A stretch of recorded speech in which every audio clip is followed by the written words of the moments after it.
wabarakatuh. Sahabat beriman, kembali lagi kita untuk mendengarkan kisah sahabat Nabi SAW, yaitu kisah ke-6, kisah Bilal radhiyallahu an berutang kepada seorang musyrik untuk berhikmat kepada Nabi SAW. Pada suatu ketika Bilal radhiyallahu an ditanya, bagaimanakah biaya keperluan Nabi SAW? Jawabnya, beliau SAW tidak pernah menyimpan sesuatu untuk esok hari. Akulah yang mengurusnya. Sudah menjadi kebiasaan Nabi SAW, jika beliau didatangi seseorang yang kelaparan, maka bila tidak ada biaya, beliau akan berkata kepadaku, pinjamlah dari siapa saja agar dapat memberi makanan orang itu. Lalu akan kupenuhi keperluan orang itu dengan berutang. Jika ada orang datang tanpa berpakaian, maka beliau SAW akan berkata, pinjamlah dari siapa saja agar dapat membelikan baju untuk orang itu. Lalu aku carikan pakaian untuknya dengan berutang. Inilah kebiasaan Rasulullah SAW.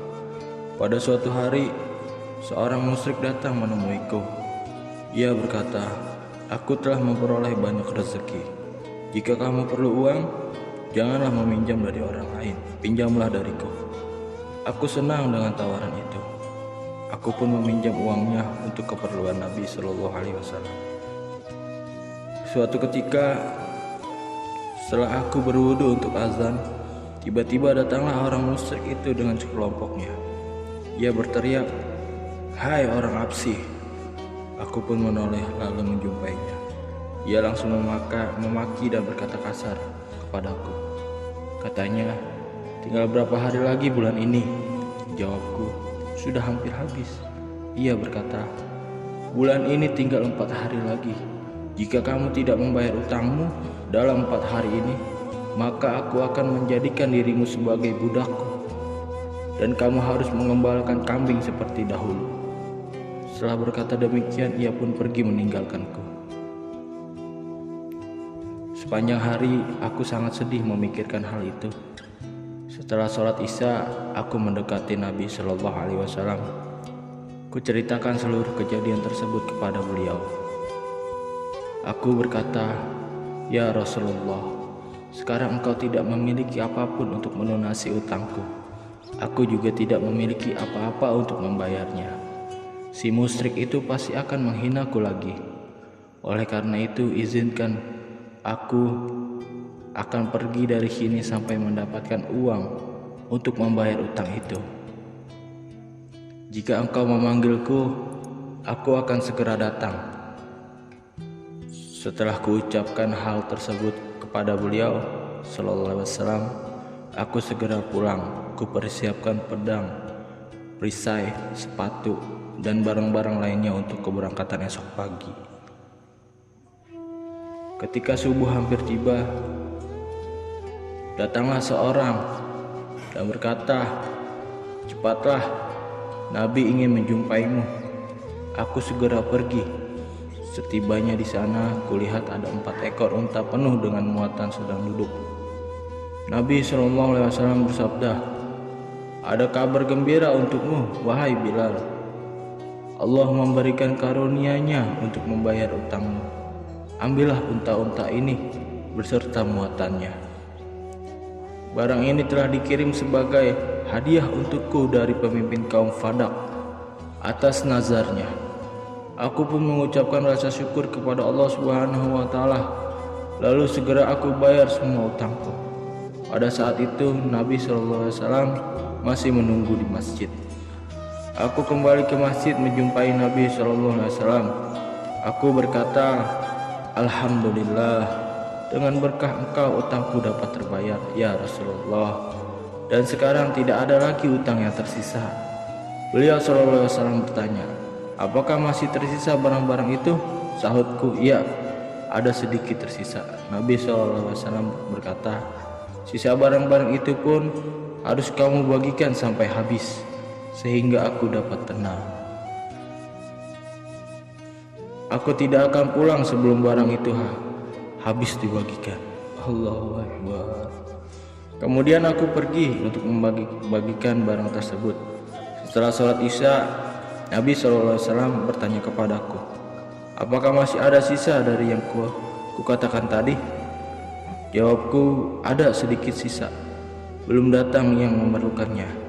Maka Nabi SAW kembali beristirahat di masjid. Keesokan harinya setelah sholat Isya, Nabi SAW bertanya lagi, apakah masih ada sisa barang dari yang kukatakan kemarin? Jawabku, Allah telah memberkati engkau dengan ketentraman jiwa. Semua barang-barang itu telah habis dibagikan. Mendengar kabar tersebut, beliau SAW memuji dan bersyukur kepada Allah Subhanahu wa Ta'ala. Rasulullah SAW sangat takut jika nyawa beliau dicabut sedangkan masih ada sisa harta yang menjadi miliknya. Barulah pada malam itu Nabi SAW kembali ke rumahnya, menemui istri-istri beliau. Allahu Akbar. Banyak juga wali Allah yang hidup tanpa sedikit pun menginginkan harta di sisi mereka. Jika para wali Allah saja demikian, bagaimana dengan Nabi SAW?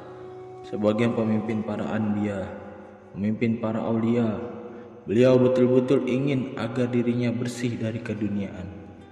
Saya mendengar dari beberapa sumber bahwa Syekh Abdurrahim Raipuri, semoga Allah Subhanahu wa Ta'ala menerangi kuburnya, memiliki suatu kebiasaan, yaitu apabila ada uang di sisinya, ia langsung memberikan kepada orang lain. Dan sebelum ia meninggal dunia, ia telah memberikan seluruh miliknya, bahkan pakaian yang sedang ia kenakan. Sebelum meninggal, ia berikan kepada khadimnya, yaitu Maulana Abdul Qadir rahmatullah alaih. Ia berkata kepadanya, pakaian ini adalah pinjaman darimu. Dan beberapa kali saya melihat ayah saya Maulana Muhammad Yahya rahmatullah alaih, setiap selesai sholat maghrib, jika ia memiliki uang, ia segera mencari orang yang sedang kesulitan karena memiliki utang, sehingga ribuan orang yang memiliki utang telah dibantunya. Ia berkata, uang adalah benda yang sering menyebabkan pertengkaran. Aku tidak mau menyimpannya hingga malam hari. Di samping itu masih banyak wali-wali Allah yang kehidupannya seperti itu. Saya kira tidak perlu diungkapkan satu persatu, karena masing-masing di antara mereka memiliki warna kehidupan yang berbeda-beda. Dan di taman bunga, setiap jenis bunga memiliki bentuk dan keistimewaan tersendiri. Allahu Akbar. Inilah kisah dari sahabat Nabi SAW. Semoga apa yang kita dengarkan berkesan di dalam hati kita dan kita niat amal dan sampaikan. Assalamualaikum warahmatullahi wabarakatuh.